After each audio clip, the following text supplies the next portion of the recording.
오늘 함께 나눌 하나님 말씀은 베드로전서 5장 12절에서 14절까지의 말씀입니다.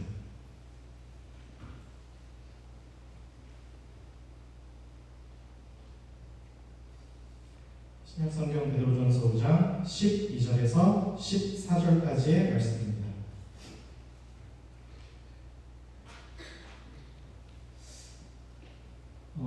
다 찾으신 줄로 알고요. 우리 함께 한 목소리로 합독하도록 하겠습니다. 시작.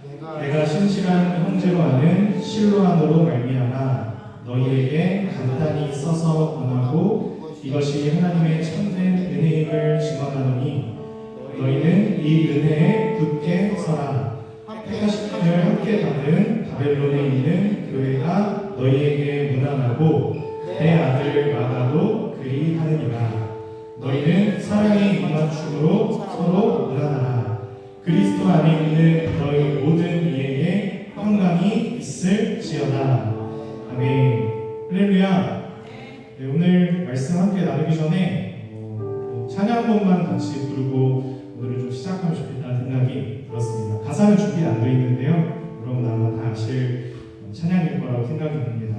또 오늘 또 찬양을 준비해준 우리 또 찬양팀부터 함께 또 삶을 준비하며 이 자리에 나온 모든 예배자들의 마음 가운데 좀 여유나 마음에 좀 이렇게 숨을 한번 쉬어볼 수 있는 그런 여백이 좀 없으셨다면 오늘 예배 자리 가운데 우리 생명의 주인 되신 하나님 앞에 우리의 숨을 한번 크게 몰아쉬고 그렇게 나아갈 수 있는 복된 저녁 되기를 소망합니다. 우리 함께 찬양해 보겠습니다. 나 무엇과도 주님을 바꾸지 않는 셋, 넷. 나 무엇과도 주님을 바꾸지 않으리. 다른 어떤 은혜에 구하지 않는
할렐루야. 우리 하나님께 감사의 박수 한번 쭉 올려드리고요.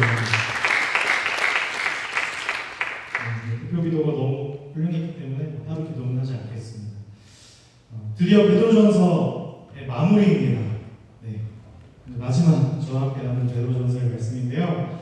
오늘 본문은 당연하게도 굉장히 중요한 대목을 담고 있습니다. 너희에게 간단히 써서 권하고 이것이 하나님의 참된 은혜임을 증언하노니 너희는 이 은혜에 굳게 서라. 인데요. 여러분 지금까지 우리가 베드로전서 말씀을 통해서 이 사도가 무엇을 우리에게 증언하였고 우리로 하여금 무엇에 대하여 조금 다른 이해와 믿음을 가지고 마음을 굳건히 하도록 우리를 혹시 격려했는지 한번 생각해 볼 수 있을까요? 무엇을 우리에게 격려했나요? 그것은 고난을 감수하는 것입니다. 오늘 말씀은 이처럼 고난을 감수하는 것이, 고난을 기꺼이 감당하는 것이 하나님의 참된 은혜임을 증언하노니 너희는 이 은혜에 굳게 서랍니다. 이거 한 명만 아멘 하잖아요. 여러분, 하나님을 향한 진실하고도 뜨거운 감격을 가지고 예배하며 또 삶을 다짐했던 순간은 언제셨나요? 무언가 설명은 좀 어렵지만 분명 나를 붙들었던 구원의 손, 그 따뜻한 품을 여러분 그래도 모두 경험하셨을 것이고요. 아직 극히 부분적이고 또 일부이지만 저와 여러분은 우리 인생을 걸어도 되겠다 싶을 만큼 우리를 확신에 차도록 하셨던 하나님의 평강을 맛보았던 여러분 그런 사람들이실 것입니다. 잊지 말아야 합니다. 예, 맞아요. 잊지 말고 살아야 하는데요. 이게 그러고 끝나는 문제가 아니었습니다. 믿음이라는 것과 또 삶이라는 울타리는 연결되는 이야기인 것 같다가도 전혀 별개의 영역인 것 같기도 합니다. 물론 내가 부족하기도 하고 또 모르는 것이 많은 까닭이겠으나 삶이라는 것이 믿음만으로 해결되는 것 같지는 않습니다. 그렇게 언제부터인가 우리는 예수님을 믿는 믿음으로 살아가는 이 삶 속에서 더 바라는 것들이 덜어 생겨버렸습니다.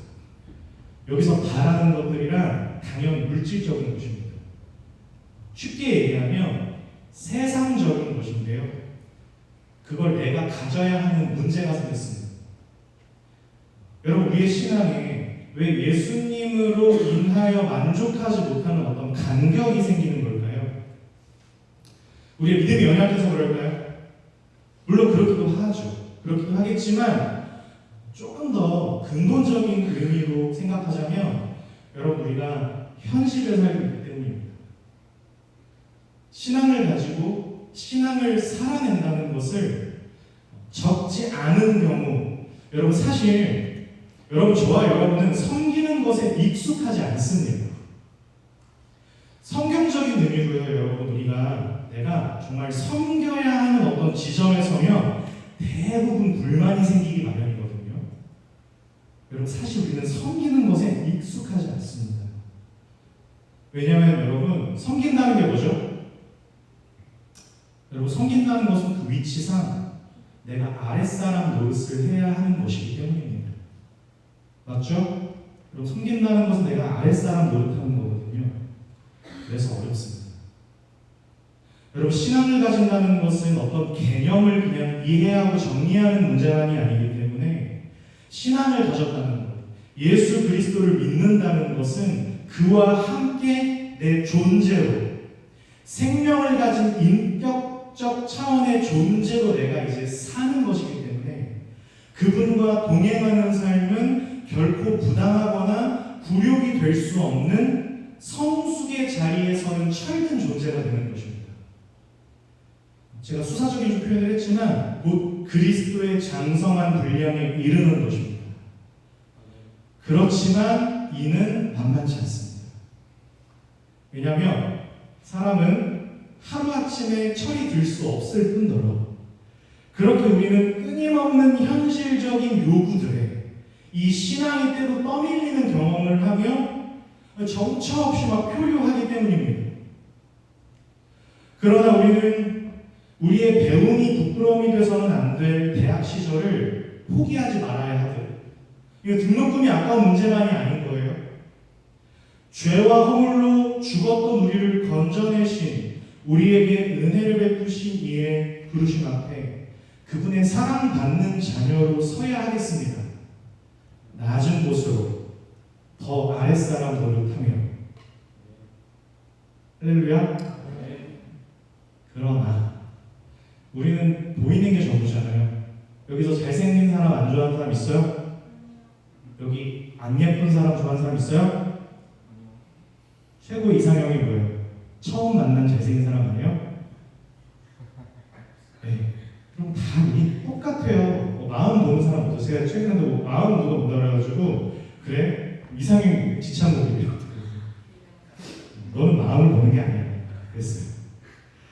여러분, 우리는 보이는 것이 전부인 이 현실 속에서 그래서 신앙을 논할 때도 여러분이 사실 다 그렇거든요. 막연하게나마 어떤 증거를 가지고 있어야 한다고 생각하는 걸 더 쉽게 생각합니다. 그러니까 신앙을 가진다는 것이 아까처럼 섬기는 위치에서 아랫사람 노릇 이런 게 아니라 어떤 증거를 가지고 있어야 한다고 생각하는 게 더 앞서 있는 사람들입니다. 사실 이게 무슨 말이냐면 여러분 하나님이 나의 삶을 기뻐하고 계신다는 증거가 필요해요. 우리에게 보여지는 증거.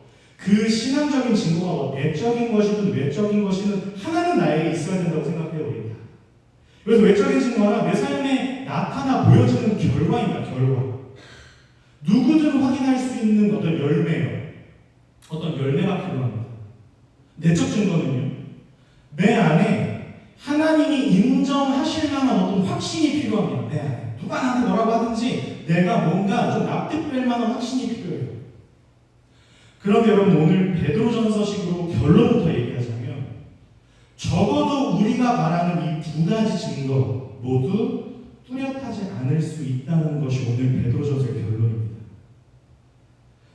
도리어 그런 것이 없어도 고난 속에도 다른 길을 걸을 수 있다는 격려가 오늘 본문 그리고 베드로전서가 말씀하고 계신 아주 중요한 요지입니다.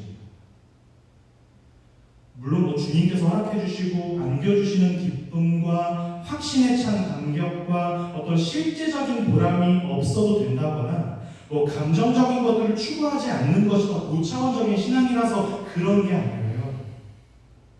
혹 내 신앙 과정 속에서 어떤 분명한 증거로 확인되지 않는 막연함, 막막함을 가지고도 하나님 앞에서 존귀한 사람으로 살아갈 수 있다는 것이 말씀의 힘입니다. 언제 어디서나 우리가 다시 일어날 수 있는 지난주 설교 기억하세요? 그럼에도 불구하고 다시 일어날 수 있는 몇 번이고 다시 일어나는 것이 가능한 이유가 여기에 있습니다. 선을 행함으로 고난을 받고 참으면 이는 하나님 앞에 아름다워요. 그러나 문제는 우리가 사실 잘 말씀을 믿지 못한다는 데 있어요.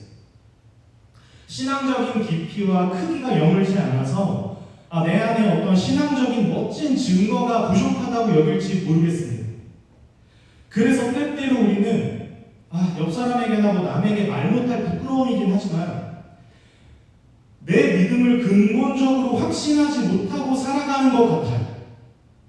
그러니 그 말씀 모르겠고 우리 입장에서 좀 느껴지는 증거가 필요해요. 그러니까 예배를 드리더라도 뭐가 이렇게 와야 돼요. 근데 여러분 좀 너무 충격받으실지 모르겠지만 여러분 우리의 평범하고 아주 사소한 일상에서 여러분이 기대하는 증거를 찾는 건 사실상 쉽지 않습니다. 아니 말이 돼요? 아니 하나님께서 나를 자녀 삼으셨다면 나에게 베푸신 은혜, 그러니까 누가 보아도 분명한 열매가 돼서 누군가에게로 흘러가야 함이 마땅하지 않나요?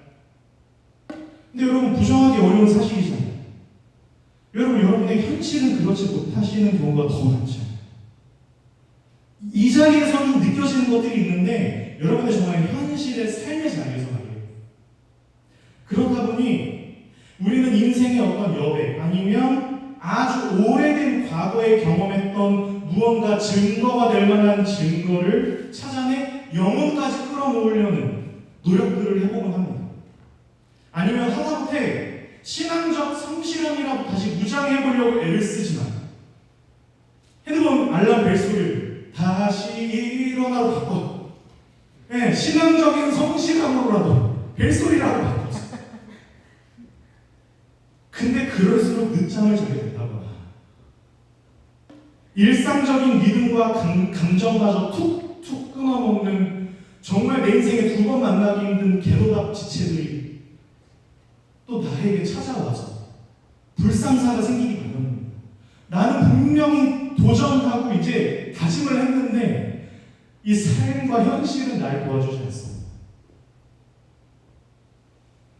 그러다 보니 행복하기라도 해야 될 거 아니에요. 예? 뭐 예수 믿는 사람들 행복하기라도 해야 될 거 아니에요. 삶의 여유와 행복의 증거를 내 손에 확보할 수 있는 것으로 확인하려는 본능적인 욕구를 우리는 거스르지 못합니다.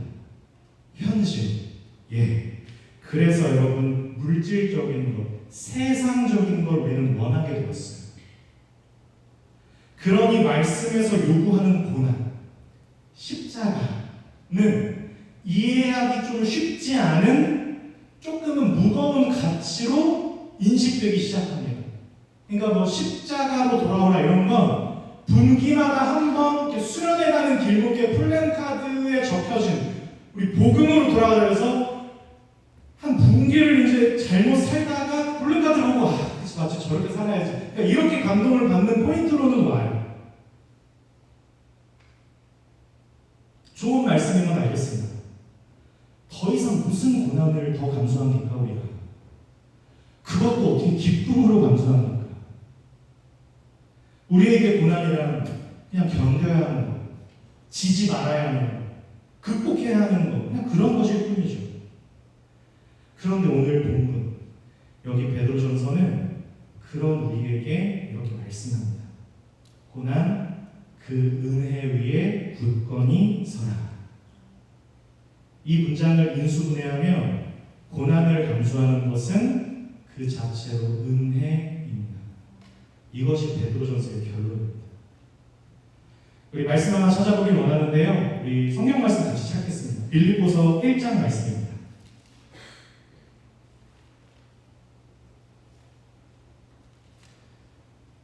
빌립보서 1장 12절 말씀 찾아주시면 감사하겠습니다.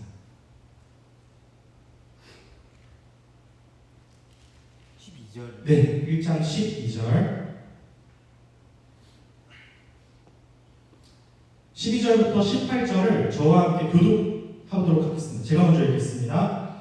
형제들아, 내가 당한 일이 도리어 복음 전파의 진전이 된 줄을 너희가 알기를 원하노라. 이러므로 너의 이 그리스도 안에서 모든 시기되라 그 밖에 모든 사람에게 나타났으니 형제 중 다수가 나의 레임으로 말미암아 주 안에서 신뢰함으로 겁없이 하나님의 말씀을 더욱 담대히 전하게 되었느니라. 어떤 이들은 주의와 분쟁으로 어떤 이들은 착한 뜻으로 그리스도를 전파하니 이들은 내가 복음을 변증하기 위하여 세우심을 받은 줄 알고 사랑으로 하나 저들은 나의 레임의 괴로움을 더하게 할 줄로 생각하여 순수하지 못하게 단tum으로 그리스도를 전파하느니라. 함께 읽습니다. 그러면 무엇이냐? 거칠고 하나 참으로 하나 무슨 강도로 하든지 전파되는 것은 그리스도니 이로써 나는 기뻐하고 또한 기뻐하리라. 아멘. 네, 그냥 여러 설명 필요 없이 지금 바울이 복음을 전하는데 사실 복음을 전하는 배터리가 없네요.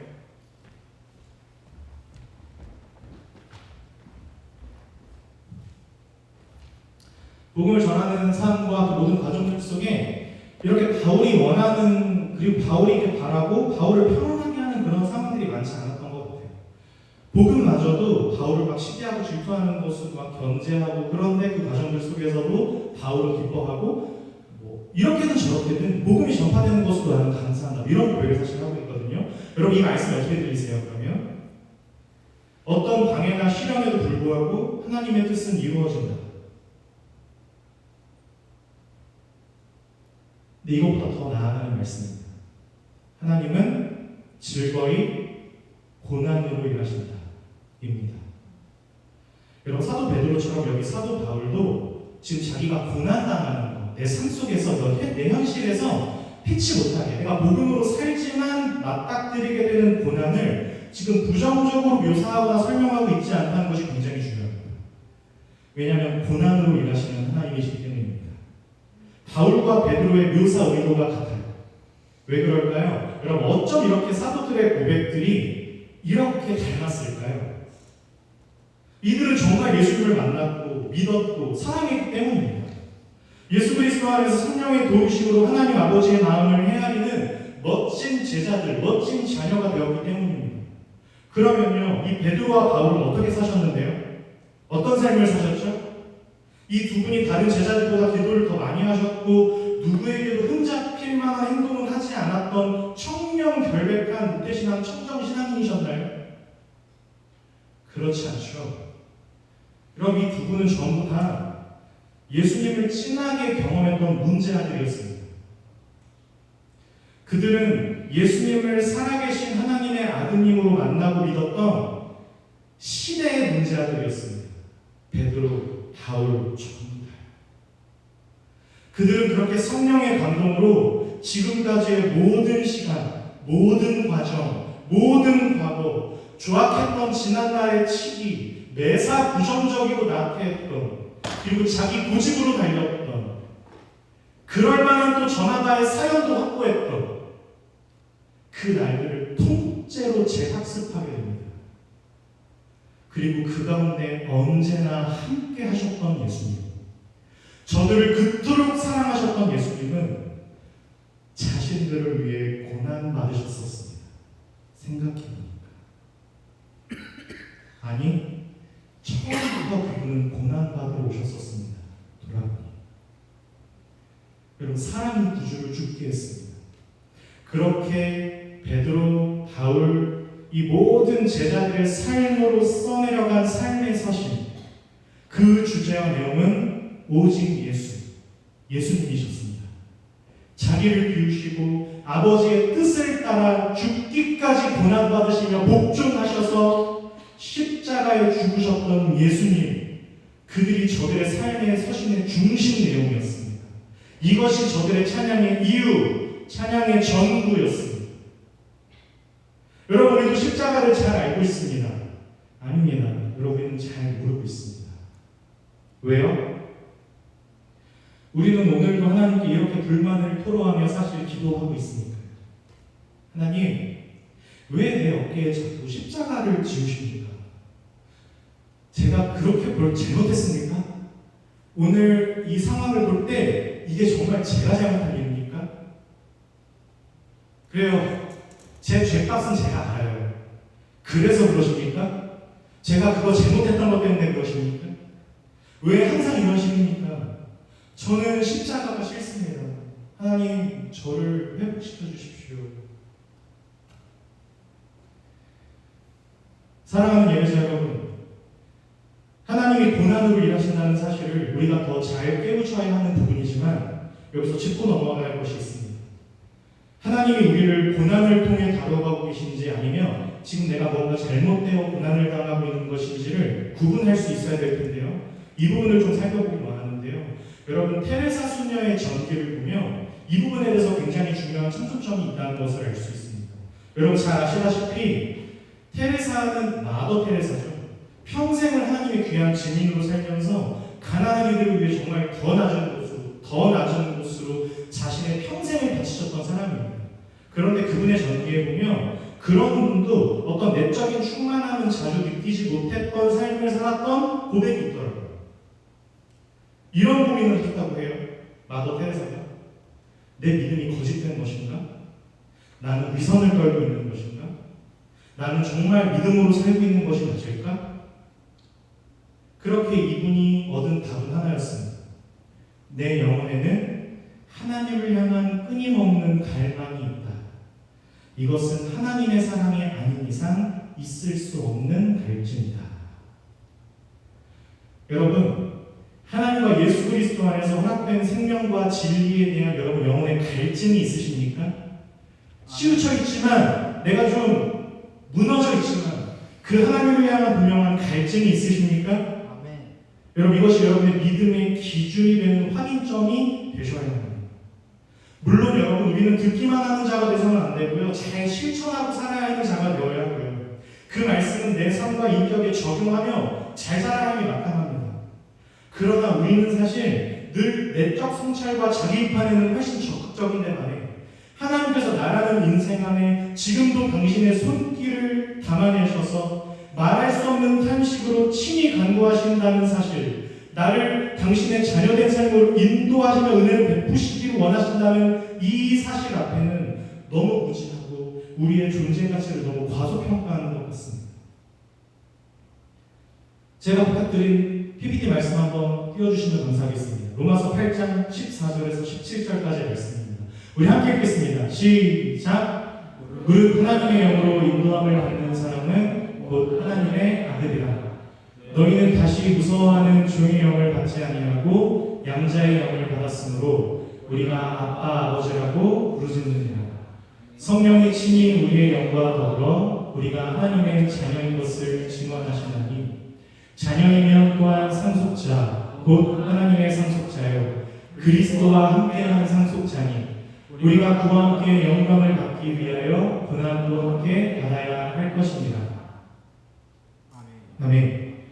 여러분 이 말씀 지금 방금 17절 말씀 보시면 여기 고난을 무엇과 비교하고 있죠? 그와 함께 영광을 받기 위한 것으로의 동등한 가치로 비교하고 있습니다.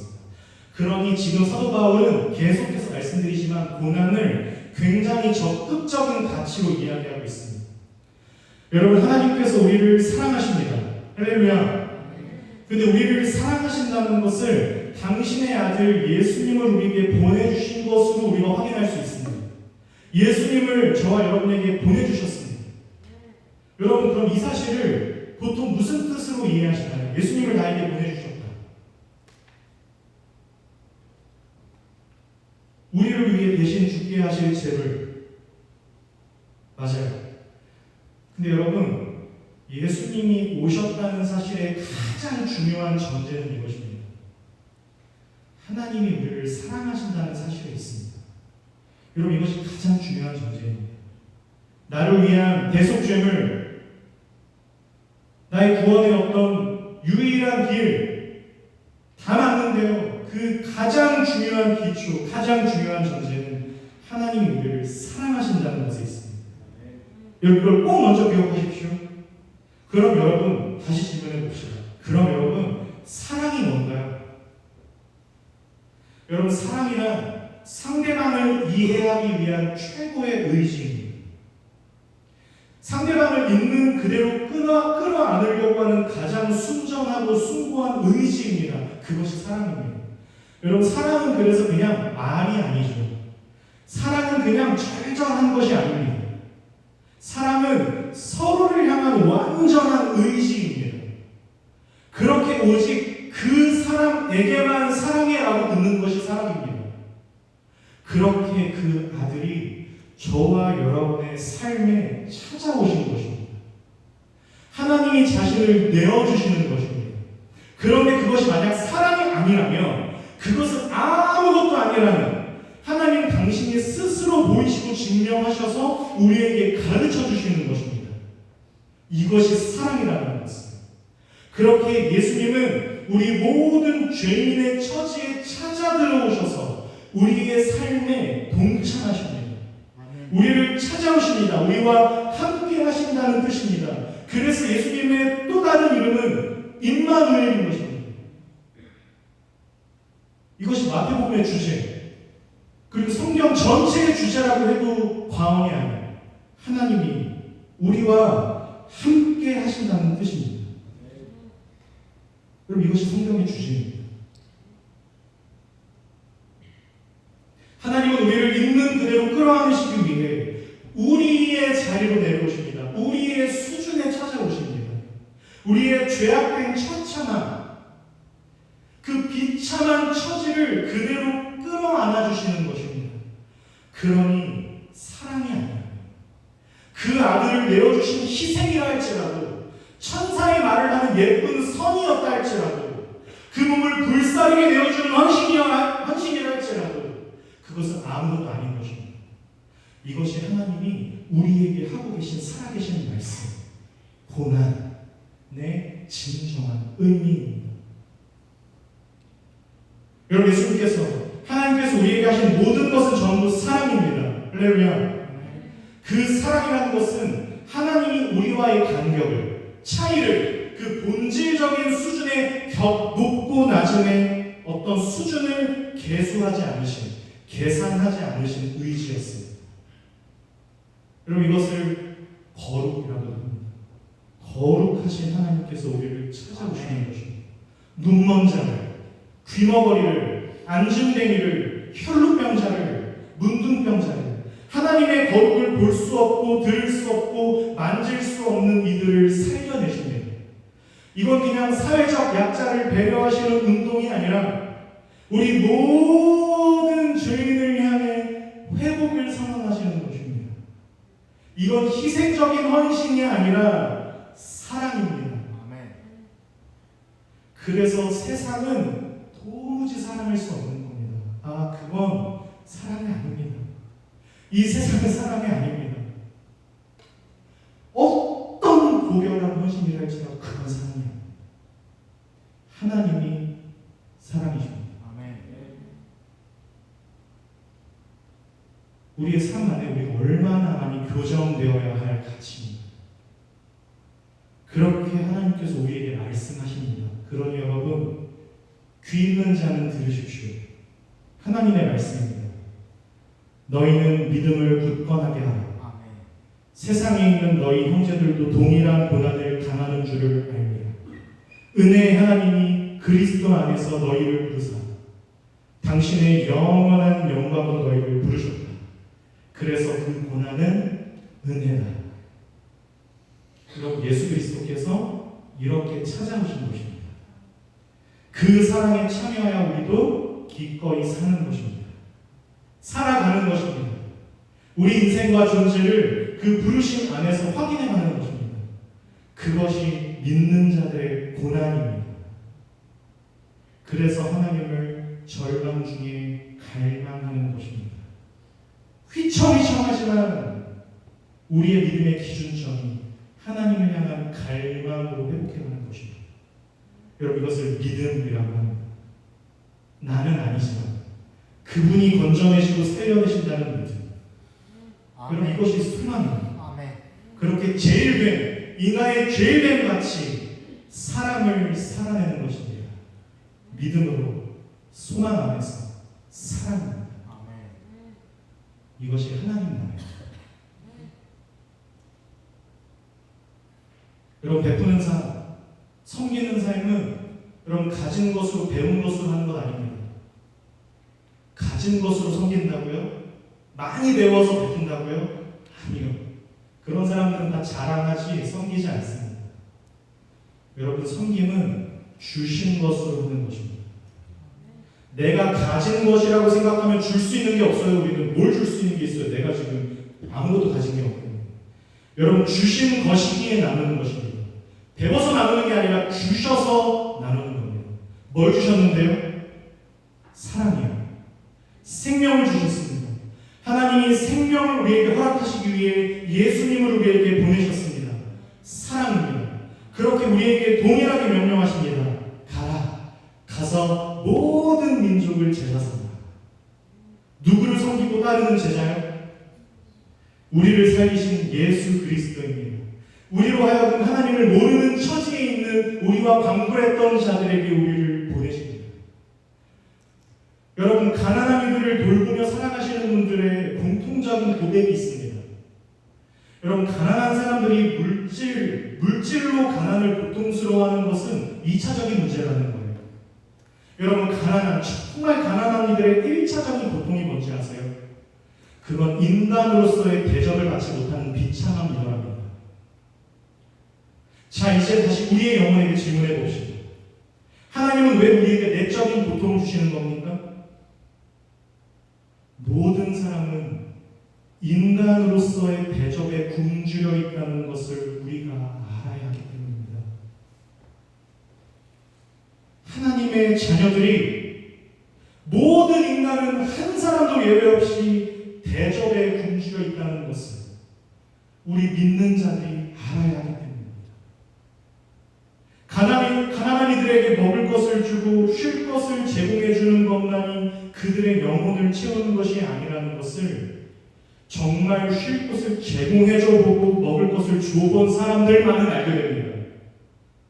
그것이 사실 채우는 것은 아니라는 것을. 생애 처음 인간으로서의 대접을 받았다는 기쁨과 만족을 사실 그들은 섬김의 손길을 통해 얻는 것입니다. 배가 불러서 행복한 게 아니라 인간으로서의 대접을 받는 것으로 그 궁중이 채워지는 것이었던 것입니다. 여러분, 사람은 영혼의 답을 찾지 못하면 다른 해답이 없는 존재들입니다. 그래서 전하고 나누는 자들의 영혼의 넉넉함이 누군가에게로 흘러가야 합니다. 보여지는 문제가 아닙니다. 그래서 고난으로 굳게 서는 것은 믿는 자들에게 은혜입니다. 그것만이 유일한 길입니다. 여러분, 고난만이 십자가뿐이어야 합니다. 오직 십자가만이 살립니다. 그러니 우리 사랑하는 나사렛 대학교 귀한 예배자 여러분, 가난과 고난에 대하여 영적인 넉넉함으로 하나님의 자녀로서 알게 된 영혼의 존귀함을 더 차곡차곡 확보하며 배우고 살아가시기를 축복합니다. 지금 그렇게 생각해보니 탈곡의 첫 선언도 이거죠. 심령이 가난한 자는 복이 있는. 여기서 가난은 상대적인 가난, 제가 나보다 좀 더 가지고 있는 비교에 의한 가난이 아니라 절대적 가난을 의미합니다. 심령의 가난, 푸토코스라고도 하는데요. 절대적 가난, 누군가가 건져주지 않으면 아무런 답이 없는 상태의 가난, 그것에 대한 심령의 가난. 근데 그것이 복이 있답니다. 왜요? 그 사람은 구원의 손길을 아는 사람입니다. 예수님만이 유일한 구원의 길이라는 것을 고백할 수 있는 자이기 때문에 심령이 가난한 자만이 하나님 나라를 보는 것입니다. 여러분, 그것이 정말 여러분과 저의 스펙트럼이 되어야 합니다. 그것이 이런 모습과 삶으로 드러나는 건데요. 그게 베드로전서 1장에 있는 말씀이었는데 제가 PPT 준비 부탁드렸습니다. 이 마지막으로 이 말씀들을 정리해보면 베드로가 어떠한 심정과 마음으로 우리에게 이 말씀을 촉구했는지 함께 한번 읽어보겠습니다. 25절까지 시작! 너희가 주의 수도하고 너희 영혼을 깨끗하게 하여 거짓 없이 형제를 사랑하기에 이르렀으니 마음으로 뜨겁게 서로 사랑하라.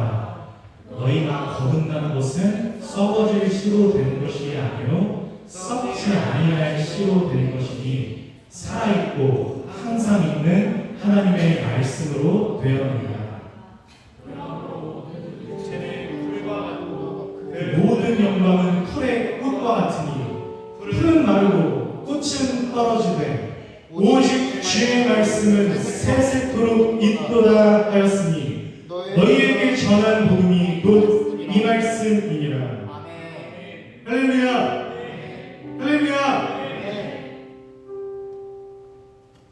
고난의 스펙트럼이 이런 모습과 삶으로 우리 안에 담기는 것입니다. 어떠한 형편이든지 이 세상을 살아내는 동안 하나님과의 관계의 온전함과 순전함으로 인하여 넉넉히 견뎌내는 사람. 아멘. 그 사람이 어떤 사람입니까? 하나님과의 관계의 온전함과 순전함으로 인하여 넉넉히 견뎌냈던 걸음. 어떤 사람의 걸음입니까? 그 걸음은 예수님의 걸음이었습니다. 찾아가시고 간섭하시고 사랑을 베푸시는 모든 일을 감수하시고 견뎌내셔야 했던 예수님. 그 모든 고난, 그 모든 아픔은 오늘 우리의 노래가 되었습니다. 이같이 모순된 이야기가 세상에 어디에 있나요? 그분의 죽음이, 그분의 슬픔이 우리의 찬양이 되었습니다. 여러분, 이것이 신앙입니다. 이것이 믿음의 위대함입니다. 여러분, 그렇게 신앙을 삶으로 노래하시고요. 여기서는 그래서 버벅대셔도 되는 겁니다. 여기서는 솔찬히 내가 드러나도 되는 것, 나를 드러낸다는 그런 의미가 아니라 내 발가벗겨짐이 드러나도 되는 것입니다. 그분 앞에서 여러분의 신앙을 삶으로 노래하시며 연주하시는 하나님 마음의 합한 예배자가 되어 다시 일어나시기를, 맨날 뭐 다시 일어나고 이제 그런 거 하지 마시고 일어나셨습니다. 잘 살아야죠. 그러나 주저앉아 계시다면 걱정하지 마십시오. 성경에 보니 앉은 뱅이를 일으키셨습니다. 이게 무슨 뜻입니까? 여러분, 그분은 다 일으키실 수 있다는 것입니다. 하나님 마음에 합한 예배자가 되어 살아가시기를 주님의 이름으로 축원합니다. 우리 함께 이 시간 찬양하길 원합니다. 우리 낮은 곳으로라 찬양